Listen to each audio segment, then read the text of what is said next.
welcome back, Merc Nation, to the Merc Method. I'm your host, Eric, as always, aka Merc. I am so glad that you're here today. Just want to get it out of the open already. If I sound a little under the weather, I am, but the show must go on, and I know that I wanted to get out a new episode, and people have been asking. So today we're going to talk about how our animals that we have support us and how much they mean to us on many different levels. This episode's going to be a little bit different than normal. It's going to be a little bit slower, a little more reflective, a little less about facts and more about something we feel and don't always put into words. So when we're talking about pets, I'm a dog person. Um, I don't mind cats, but I've been a dog person. I've had a dog pretty much since I was 7, and there's just this. I say that they're my kids, right? I have two fur babies, Boomer and Callie. They will live to be 1,000. And no one can tell me different.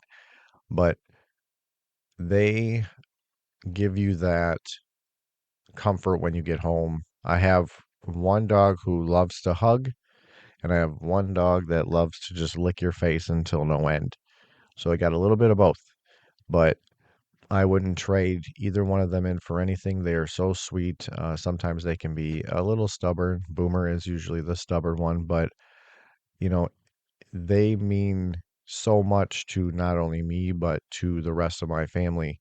And sometimes we don't talk enough about how they support us when we're having these horrible days or the kind of love they give us that asks for almost nothing in return, right? Whether you've had pets in your life or maybe just, a single unforgettable connection with an animal, this episode is for you. So settle in, like I said, always grab some coffee, maybe curl up with your dog when you're listening to this, or your cat, or whatever animal you may have. And, let's start. So I want you to think back for a moment on when was the first animal that you really ever loved? Like you really felt, you know, I have to have this animal. Maybe it was a childhood dog. That was it for me. Maybe big and clumsy, always knocking things over, but always excited to see you. Or maybe it was a quiet cat that always would sit at the foot of your bed, like your silent guardian. Maybe it was something smaller, a hamster. Maybe it was a bird. Maybe it was a fish. We had fish when my wife and I started to date. We were not good with taking care of these fish. Um, the only thing that really that didn't die was the sucker fish, and it was cleaning the tank, and even the tank looked like crap, and we couldn't do it. Once we moved her out of her mom's house and into our own house. We were like that. We can't have fish anymore. We just can't. We're just not fish people. I love fish, but I can't take care of them. But there's something profound about that first bond with that animal, right? As children, we don't overthink love. We just don't measure it. We don't question it. We just feel it. And animals meet us there. They can feel your vibe. If you're off, they can understand it. They don't ask who we are, what we're achieved, or, who we're becoming. They don't judge our awkwardness or our fears or our mistakes. They just simply show up for us. That first experience of unconditional presence, that's often our first lesson in what love can really feel like. It's not earned, it's not negotiated, it's just given. And animals don't speak our language. I think they do. I think Boomer understands exactly what I'm talking about a lot of times, but he can't speak back to us. But somehow they understand us in ways that people sometimes don't. Like I said before, dogs can sense when you're sad, or just not having a day, you're off. And cats know when to sit close and when to give you space. I've heard horses and birds and even reptiles respond not to our words, but to our energy. And maybe that's the point. With animals, communication becomes simpler, more honest. You're not losing it in some words, you're just being present. And I tell that to a lot of people that you just being present is probably one of the most important things you can do for someone. There's no pretending, no carefully chosen sentences, no fear of saying the wrong thing, right? You don't have to explain why you're upset to your dog. I mean, I talk to Boomer constantly, like they're human beings. You don't have to justify your mood. You don't have to perform for them. You just have to exist. They just want you to be there, and they meet you there. I want to talk a little bit about the loneliness in this too, because it's something that almost everyone experiences, even if we don't like to admit it. We can be surrounded by people and still feel completely alone. I mean, this can be for anybody. You can be in a crowded room and still feel invisible, but with animals, they have a way of cutting through that. A pet doesn't care how many friends you have. They don't measure your social life. They don't compare you to everyone else. They don't care how many TikTok followers you have or Instagram followers or anything of that nature. They just care about you. To them, you are their person. And that relationship simply can anchor you in ways that are hard to describe. There's that certain comfort in knowing that no matter how your day goes, there's a living being waiting for you when you come home. Their tail is wagging or whatever, animal it may be, that you could feel that they're waiting for you, not for what you bring, not for what you achieve, for just you. And that kind of presence can be the difference between feeling isolated and feeling connected. And of course, we got to care for our animals. They need to be fed, they need to be walked, they need to be cleaned. You can play with them. At first, it might seem like a responsibility, especially when if you have, like kittens or small puppies. Puppies can be crazy, but over time, it becomes something else entirely. It's structure, and that structure, especially during difficult times, can be life saving.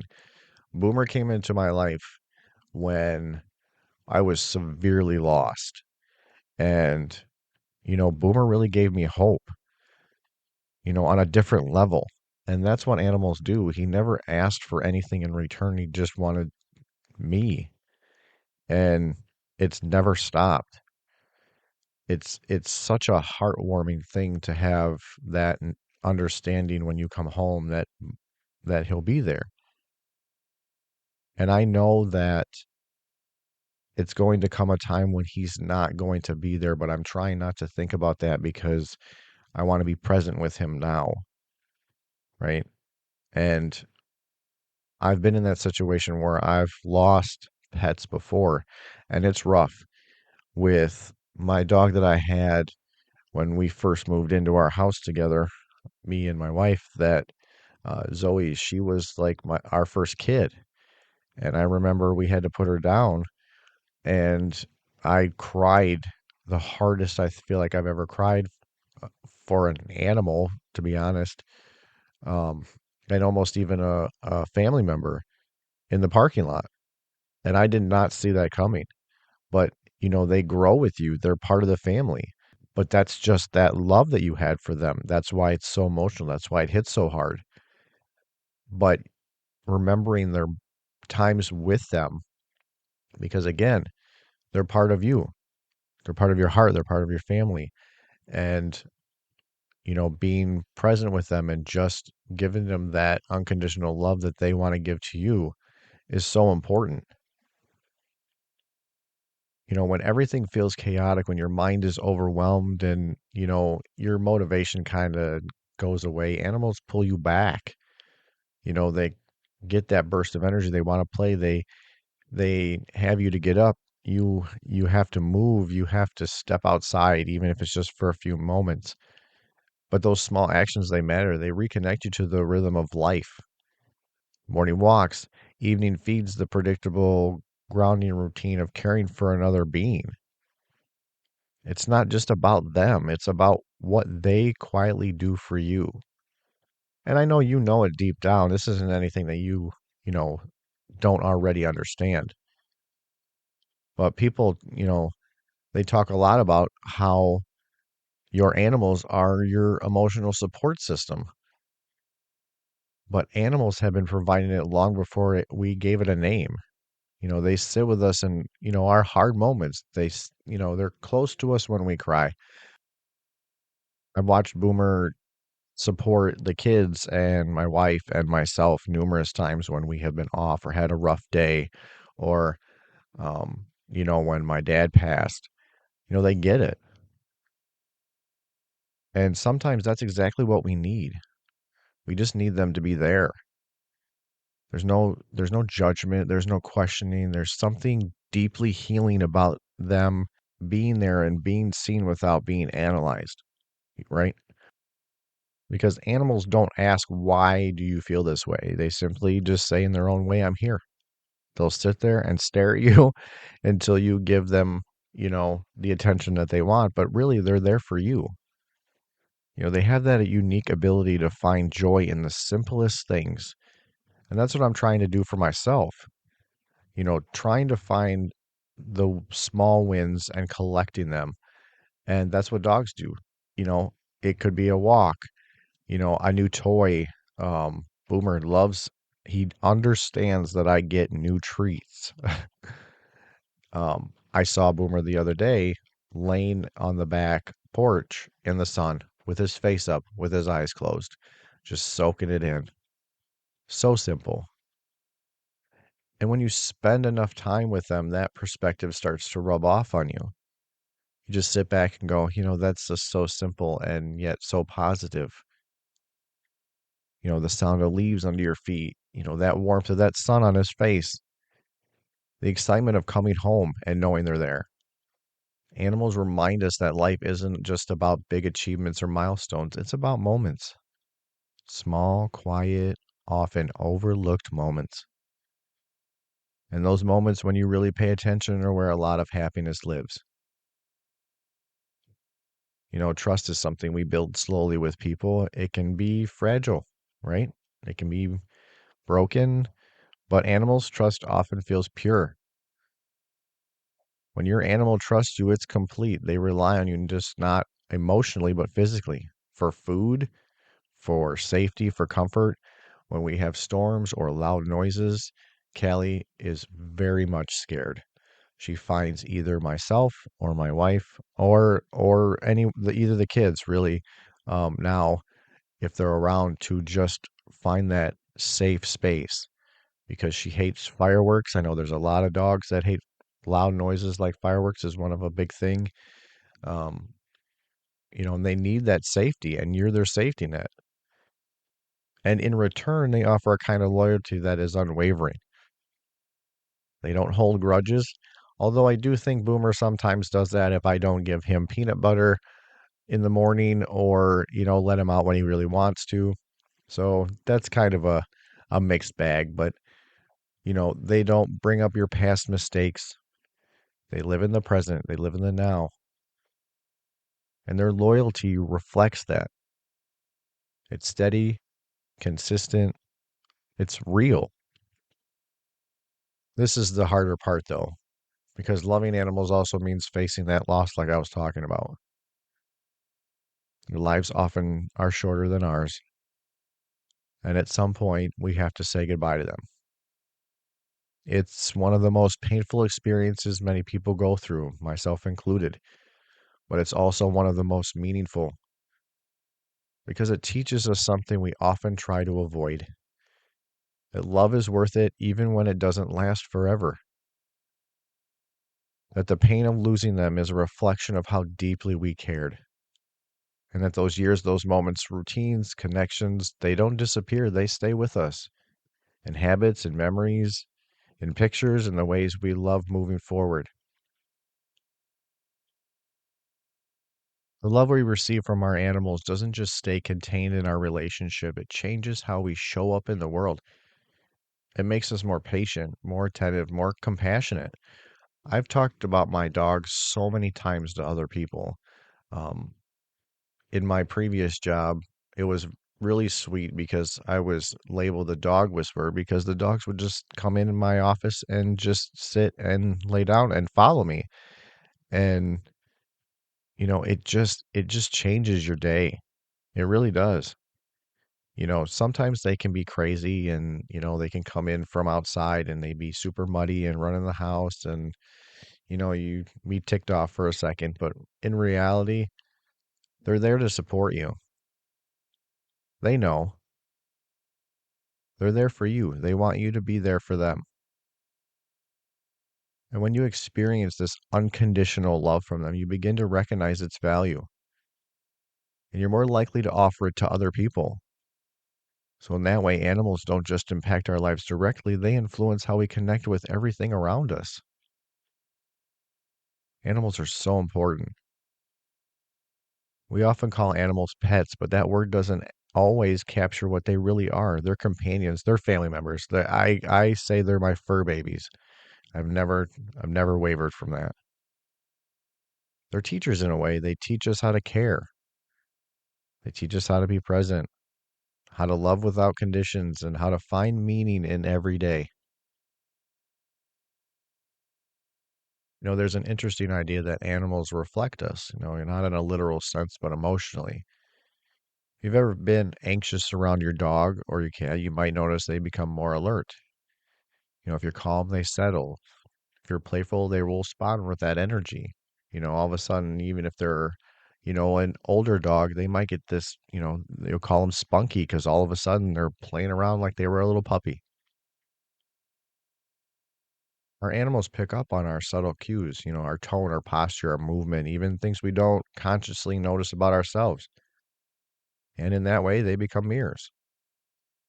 They show us when we're tense, they show us when we're at ease, they show us how presence affects other people. It's a nice kind of feedback that's immediate and honest. But if we're willing to pay attention, it can teach us about how we move around the world. There's something incredibly grounding about physical connection and, petting a dog, holding a cat, feeling the steady rhythm of their breathing next to you. It slows you down. Science tells us that touch can lower stress, reduce anxiety, and even improve mood. But beyond science, there's something deeply human about it. In our world where so much of our interaction is digital, text messages, emails, all the screens we have, animals bring us back to something real, something grounded before all of that stuff actually came about, something tangible. They remind us what it feels like to connect physically in a way that's safe and comforting and really genuine. And for many people, again, animals aren't just about a part of life, they're a part of growing up. They're there during the awkward stages, the uncertain moments, the transitions, the leveling up, the taking steps back. They see your change from childhood to adolescence. And through all of that, they remain constant. They want to be there for you. There's something powerful about having that companion who's witnessed your journey without ever giving any judgment. They don't compare you to who you were to who you are now. They accept every version of you and just want you there. And I know I touched on it a little bit earlier, but about loss. But there's another side of that conversation. Animals don't just teach us about grief when we lose them, they also help us process grief when we lose others, like I talked about when I lost my dad. There are countless stories of animals staying close to someone who's mourning. They just sit beside them and they don't leave their side. I've seen videos of a dog in particular that had lost their human and they were laying on their grave crying. The dog was crying and it's so moving. But that's the impact you have on them as well as them on you. They seem to understand in their own way that something is different and that something can hurt. And their present becomes a kind of emotional anchor. They don't rush the process, they don't expect you to move on. They just stay with you in the middle of it. And because you do that with them, caring for them can change you in a good way. It teaches responsibility in a way that's different from anything else. because it's not optional. You can't put it off indefinitely. You can't ignore it without consequences. Another living being depends on you, and that dependence builds something important, accountability. But more than that, it builds empathy. You start to think beyond yourself. You consider needs that aren't your own. And over time, that mindset carries into other parts of your life, whether it be your relationships, your work, community. And not all meaningful connections with animals happen at home. Sometimes they can happen unexpectedly. I'm one of those people that will pet a dog whenever I see them. I don't usually ask. I probably should.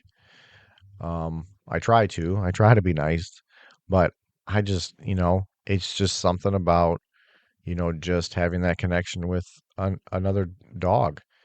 And I know Boomer hates it because he smells it when I get home, but it's just something comforting. It could be a stray cat that visits your porch. We have a bunch of cats that periodically come up and walk up to us, and Lauren loves it. And she'll just pet, talk to the cat, pet it, and then it'll walk off and do its thing. Again, it might be a dog that you meet on a walk that seems unusually drawn to you. That happens to me quite often. And these encounters can feel small, but they often leave a lasting impression. It's one of those things where I will talk about it to someone else. It's like, oh, I saw this cute dog and blah, blah, blah. And then that will trigger them with a memory. And it continues. It's that ripple effect that I talk about all the time because they remind us that connection isn't limited to ownership or long-term relationships. Sometimes even a short interaction can shift your mood. The best thing is animals live in the present completely. They're not worrying about tomorrow's meeting or replaying yesterday's mistakes. I think sometimes Boomer does if he was naughty outside digging or something, but to be fair, they're in the present. They're in the now. They respond to what's happening right now. And when you spend time with them, you start to do the same. Stop thinking so far ahead. You need to do that anyways, because if you're looking too far ahead down the road, you're going to bring anxiety that's not yours to carry. And you stop holding on to things that already happened. You focus on what's in front of you at that moment. And that shift can be incredibly grounding. Really, in many ways, animals are our quiet teachers of mindfulness, not through instruction, just through example. And and as much as I don't like to talk about this topic, after our animals are gone, their impact doesn't disappear. It shows up in the way you care for the next animal, in the habits you build, in the memories that still surface at unexpected times. Again, sometimes it's in the small things, and that's okay. Like instinctively reaching down to pet a dog that isn't there anymore, or call for them, or remembering a routine you used to share. Again, that's love isn't going to vanish. It never will. It'll be there in certain ways, but it evolves. It becomes a part of you, and that's okay too. And in that way, every animal you've ever loved continues to shape your life long after they're gone.